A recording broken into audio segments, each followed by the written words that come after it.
in tax management, usually we know that it is better that we can defer the current tax to the future. For example, like our pension account, like 401k or IRA, that provides some benefit that will reduce the tax exposure. Here we're going to use this tax drag to analyze that effect. The definition of the tax drag is the reduction of potential income due to taxes. All right. So it is better that use a numerical example to see the effect of tax deferred. Now, let's think about this. I'm going to talk about investment project. This is investment. It's not just from the income from the wages salary. Now, suppose we have a project investment. It's going to generate 10% return, and the tax rate is 30%. I'm going to assume the income tax rate and the capital gain tax rate are equal to each other, all 30%. Okay, all 30%. Now, if you think about that, if you have $1,000 and you going to put to this investment to generate 10%, suppose only 1 year. So you're going to generate $100 and then you have to pay tax. How much you're going to pay? You're going to pay $30 because 30% of that.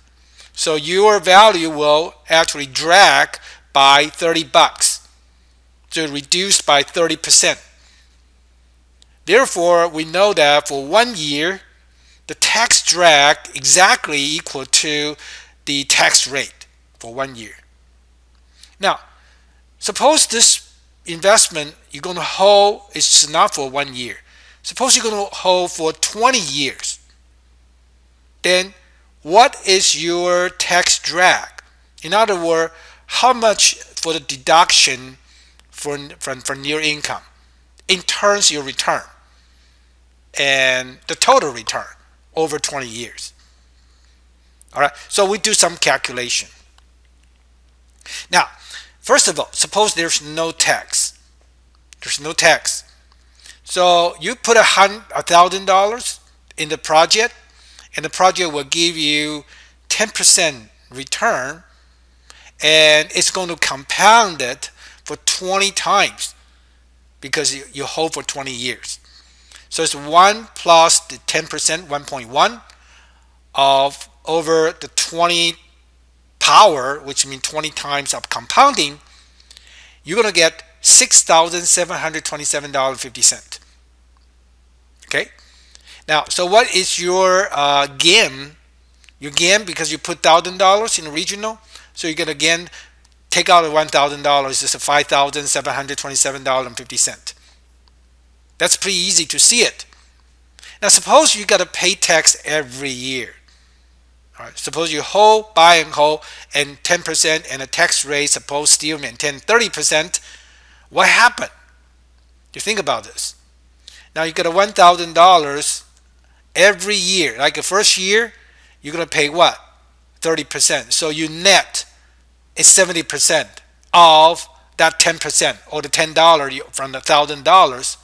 So it's 1 plus the 1.1. 0.1 is 10% times 0.7. So it's 70% of that 10%.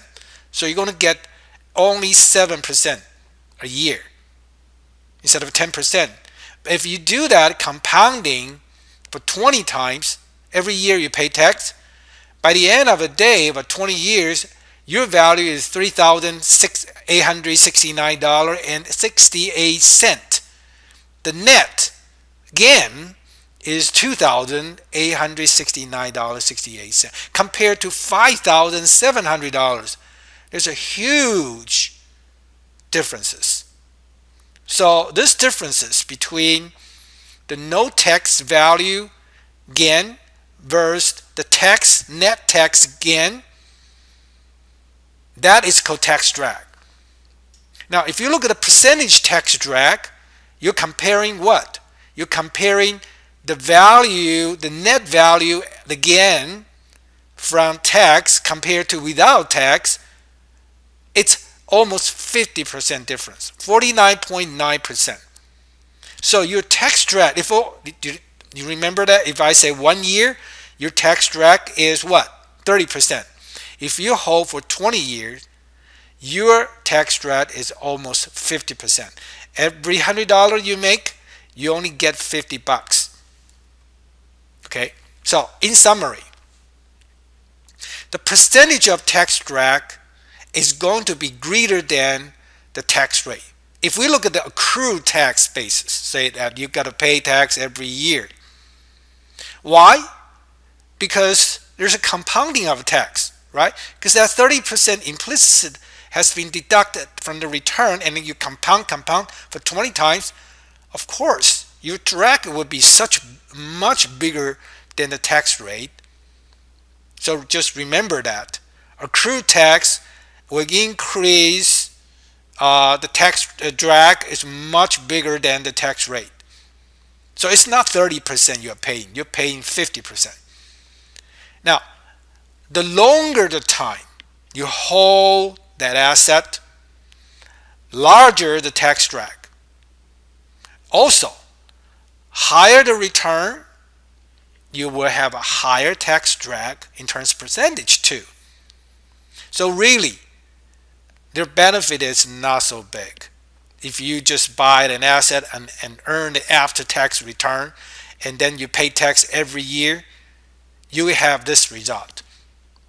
Now, suppose we want to put this investment to a tax-deferred program, like IRA or the 401k or other type of tax-deferred program. So what do we have?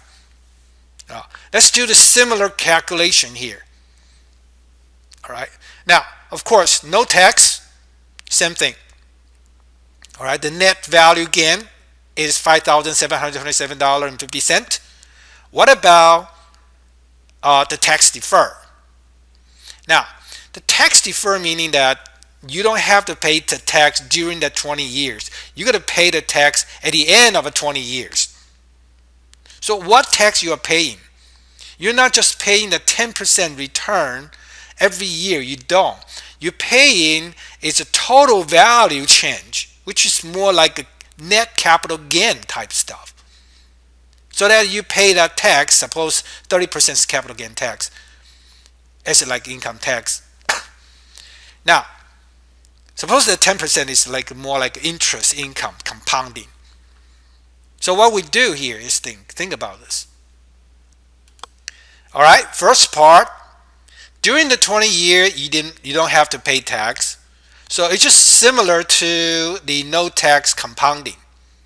All right, so first of all, this value we calculate is just like no tax. So that's $6,727.50. But in order to pay then now you got to pay tax. All right, the pay tax is what? It's looking for your capital gain. So the capital gain is this $6,700, which is the 1.1 compound 20 times, and then based on your base of $1,000 minus your cost $1,000, this is your capital gain. So this capital gain, you're going to pay 30% of the gain, not the 30% of the everything, the gain itself. So it's 30% of the gain. Then you calculate that. It's your total future value at a time. Is not like a previous case $3,869, but you're going to get $5,009.25. So that's much bigger. So your gain is become $4,009.25. Do the same calculation. All right, the tax drag you drop to $1,716.25, and the tax drag, guess what? It's 30%. 30% exactly equal to the tax rate. So this is a constant. If you defer the tax, because it's only charged in one time, just like 1 year, based on the gain, so your tax drag, of course, is equal to the tax rate. And this tax rate is more like a constant. So here say the conclusion is this. If you use a deferred program, deferred tax instrument, a deferred tax investment instrument, your tax drag rate exactly equal to tax rate. And then because it's constant, so it's irrelevant to the time horizon. It's irrelevant to the return itself in terms of tax rate, the drag rate. So the tax drag has no relationship with the time horizon and investment return. So that is it's quite different, right? If you use the tax defer, you're able to log in your rate into the tax rate and will not change that based on the investment return, and will not be changed based on investment horizon. So that's important. We need to keep in mind, in our mind here. Another interesting thing to talk about tax drag is the wealth-based tax. Now it's more like a property tax concept. Right? The wealth base is more like a property or fixed asset. I would talk about investable asset.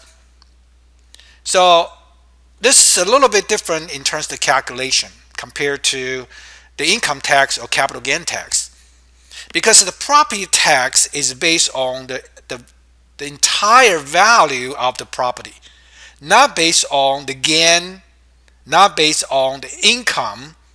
All right, income additional return is not based on the dollar return from the investment. It's looking at total asset value. So the rate is much lower, say 2%. But we would like to see that.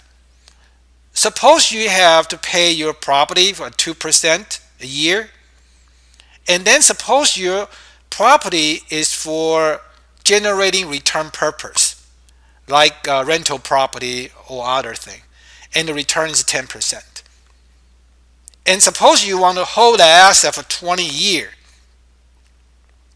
And given that investable asset is $1,000 just for convenient purpose, so what is a tax rate, a drag rate? All right? We use the same approach. No tax is the same thing, right? If you don't pay tax, your gain is $5,727.50. What about if I have to pay property tax? Okay. Now, this is based on not the return to generate tax. It's based on the property value. So in other words, think about this. If you have 1 year, your property value is from $1,000 generate to a 10% return on that property value. So your property value for the tax purpose is $1,100 for first year, right? So it's 1.1. Suppose $1 is become $1.1, and the government is going to charge you tax of 2%. So 1 minus tax rate is, all right, 1 tax rate is 9.98. So it's 1.1 with your total value times the rate, the tax rate you be charged, like you discount that out. So that's times 0.98. So you compound that every per dollar for 20 times, plus your total value times the total value. That is your total future value after tax. It's $4,491.36. It's not the $6,727.5. So the gain and loss you have there based on the tax you do and the growth of your asset is $3,391.33. You do the same rate to calculate that. Your tax drag is 22.36 and your tax rate is 39%. Not the 2% property tax. It is a 39% tax drag from the total value. Okay, and the tax drag rate of course, is much bigger than the property tax rate. All right. Again, it's because there's compounding and based on total value. The time horizon is big. If the time horizon is larger and larger, similar to the accrued tax drags increase. However, that's different than accrued tax space. When the return of your property getting bigger, your tax drag actually lower. Why? Because a lot of this property tax, because that is meant, you have a much higher return. That return is compensating the tax cost you're paying from the property, because the property tax is based on the total value, where your total value increase more than that. Therefore, your tax drag actually decrease. Therefore, for property, the major capital gain is important to avoid that the tax costs that impact on the value. So that's certainly in the portfolio management. If you are looking for the capital appreciation on the real fixed asset, the focus is the high return.